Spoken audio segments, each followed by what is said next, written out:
Hello, a big welcome to Shadab biology. आज हम अपना क्लास 12 के first chapter sexual reproduction in flowering plant के सेकेंड पार्ट के बारे में पढ़ेंगे। सबसे पहले बात करें अगर sexual reproduction in flowering plant में, तो हमने आपको एंड्रोशियम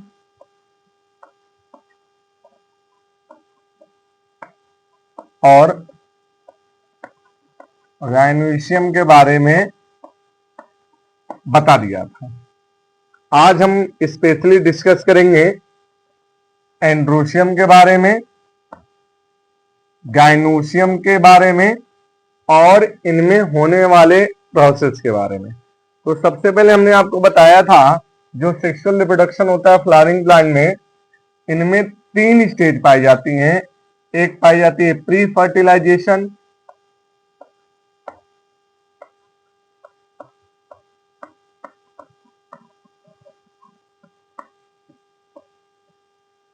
दूसरी होती है फर्टिलाइजेशन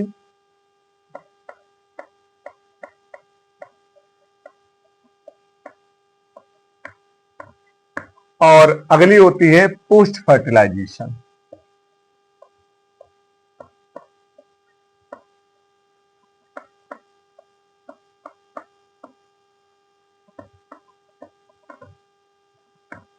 ये जो इवेंट्स है, यानी जो ये घटना है, 3 होती हैं फ्लावरिंग प्लांट में।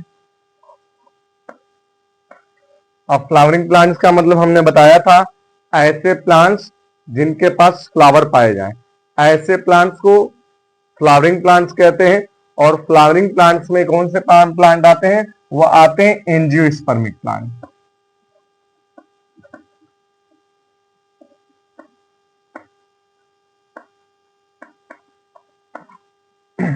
अब हम पढ़ेंगे सबसे पहले एंड्रोशियम के स्ट्रक्चर के बारे में डिटेल में, यानी कि हम बात करेंगे स्टेमेन के बारे में। सबसे पहले जब हमने आपको एक फ्लावर बनाया था, आज फिर से एक बार बना देते हैं ताकि आपको इजीली सारी चीजें क्लियर हो जाए। ये मान लीजिए कोई फ्लावर है और उस फ्लावर में आपका ये जो स्ट्रक्चर हम बना रहे हैं ये एंथर है। मान लीजिए हम दोनों साइड बना दे रहे हैं। अब अगर इस एंथर को देखा जाए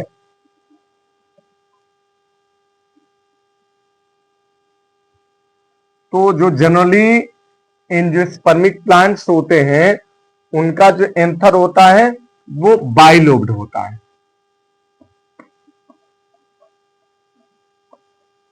अब बाइलोब्ड का क्या मतलब होता है? लोब मतलब होता है चेंबर। अब अगर इसको देखा जाए ऐसे कट करने पर हॉरिजेंटली, तो देखिए इसमें एक इधर है एक इधर है, तो 2 लोब हो गया, यानी 2 खाज। या इसी को हम जब फीमेल के केस में बात करें तो लाक्यूल करते हैं। लाक्यूल का भी मतलब होता है चेंबर, लेकिन उसके लिए जब फीमेल का टर्म आता है वहां लाक्यूल यूज करते हैं, यहां पे लोब का यूज कर रहे हैं। अब आगे अगर इसमें देखा जाए एक टिपिकल एंथर के बारे में देखा जाए, जो टिपिकल एंथर होता है इसके मेनली 2 पार्ट्स होते हैं। एक टिपिकल एंथर बोल रही है, बात करेंगे स्टेमेन के बारे में। तो जो एक टिपिकल स्टेमेन होता है उसके 2 पार्ट्स होते हैं। पहला पार्ट जो अपर पार्ट होता है उसे हम बोलते हैं एंथर, और जो एक ट्यूब लाइक डंठल नुमा लकड़ी नुमा स्ट्रक्चर आपको जो दिख रहा है उसे हम बोलते हैं फिलामेंट।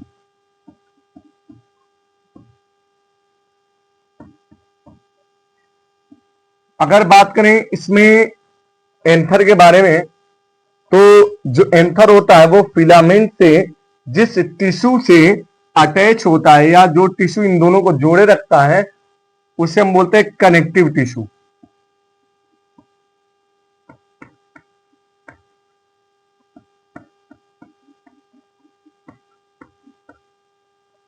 अब इसके बारे में हम अगर डिटेल पढ़ें तो सबसे पहले हम हेडिंग लिखते हैं एंथर के बारे में, या फिर एंथर या वो इनर हो जाएगा। हम लिखते हैं स्टेमेन के बारे में। सबसे पहले हम बात की जाए स्टेमेन होता क्या है। ये यूनिट होती है किसकी, एंड्रोशियम की। किसकी यूनिट होती है, एंड्रोशियम की यूनिट होती है। इसका क्या मतलब है, जब ढेर सारे स्टेमेन मिल जाते हैं तो उन्हें कलेक्टिवली एक फॉर्म में कह दिया जाता है एंड्रोशियम। यानी एंड्रोशियम जो मिलकर बना होता है, ढेर सारे स्टेमेन से मिलकर बना होता है। और एक स्टेमेन के मेनली 2 पार्ट्स होते हैं।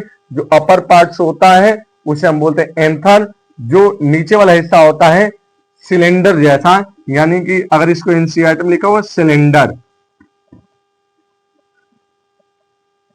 पार्ट, इसे हम क्या बोलते हैं, फिलामेन। अब एंथर के बारे में अगर बात किया जाए तो जो अगर या स्टेमेन के बारे में बात किया जाए, एंड्रोशियम की जो होती है यूनिट उसे हम बोलते हैं स्टेमेन। और ये क्या होता है, मेल पार्ट होता है। इसको हम सिंबल इससे रिप्रेजेंट करते हैं। अब अगर स्टेमेन के बारे में हमने पढ़ा कि स्टेमेन के भी 2 पार्ट होते हैं।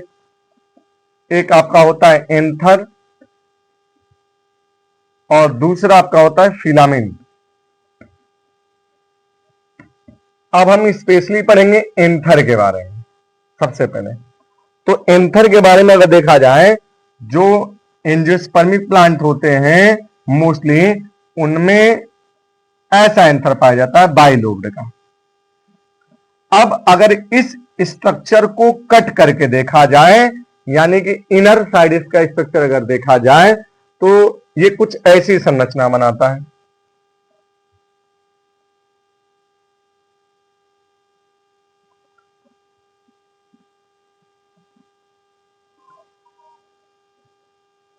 टेट्रागोनल। स्पेस की प्रॉब्लम है, बोर्ड छोटा है इसलिए हम चलिए इसी पे कर लेते हैं। अगर हम कट करके देखें तो एक जो एंथर होता है वो कुछ इस शेप का दिखता है और इसके चारों कोनों पे माइक्रोस्पोरेंजिया पाए जाते हैं। अब माइक्रोस्पोरेंजिया क्या है, या इन्हीं का दूसरा नाम होता है मेल गैमीटोफाइट।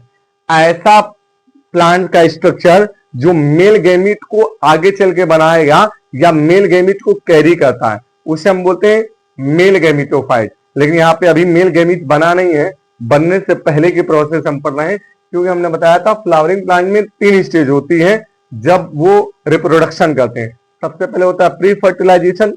प्री फर्टिलाइजेशन में क्या होता है, गैमीट बनते हैं। अब जैसे मेल की बॉडी से मेल गैमीट बनेगा, यानी कि मेल गैमीटोफाइट में माइक्रोस्पोर बनेंगे और वो उन माइक्रोस्पोर में मियोसिस डिवीजन होगा जो आगे चल के टेट्रा यानी 4 माइक्रोस्पोर बनाएंगे। अब आगे इसके बारे में हम डिटेल पढ़ेंगे, क्योंकि अभी हम सारी चीजें बता देंगे तो आपको कंफ्यूजन हो जाएगा। इसीलिए स्टेप बाय स्टेप हम समझाते जाएंगे और आप लगातार देखते रहेंगे तो आपको चीजें स्पष्ट हो जाएंगी, वरना आप डाउट में रह जाएंगे। सबसे पहले बात करें अगर प्री फर्टिलाइजेशन, यानी कि जब, जैसे आपने इंसानों में पढ़ा होगा, जब स्पर्म और ओवा फ्यूज होने से पहले की जो प्रोसेस होती है उसे हम बोलते हैं प्री फर्टिलाइजेशन। अब प्री फर्टिलाइजेशन में जैसे हमने एनिमल के केस में पढ़ा होगा गैमीटोजेनेसिस। गैमीटोजेनेसिस में क्या हुआ, गैमीट का बनना। उसी तरीके से ये प्लांट जो होते हैं इनमें भी गैमीट बनता है। तो जो गैमीट बनने की प्रोसेस होती है पहले, यानी अभी फ्यूज नहीं हुआ है, यानी उनमें क्या हो गया है, फर्टिलाइजेशन नहीं हुआ है। तो प्लांट के केस में जब गैमीट बन जाते हैं और उनमें जब फ्यूजन होता है उसे हम बोलते हैं पॉलिनेशन। लेकिन यानी कि पॉलिनेशन के पहले की जितने भी प्रोसेस हैं उसको हम किसमें पढ़ेंगे, प्री फर्टिलाइजेशन में। और फर्टिलाइजेशन का मतलब क्या होता है, जब मेल गैमीट बन जाए और फीमेल गैमीट, कहने का मतलब आगे चल के एक बन जाए और पॉलिन ग्रेन बन जाए। अब जब वो दोनों आपस में फ्यूज हो जाएंगे, इस प्रोसेस को हम बोलते हैं फर्टिलाइजेशन।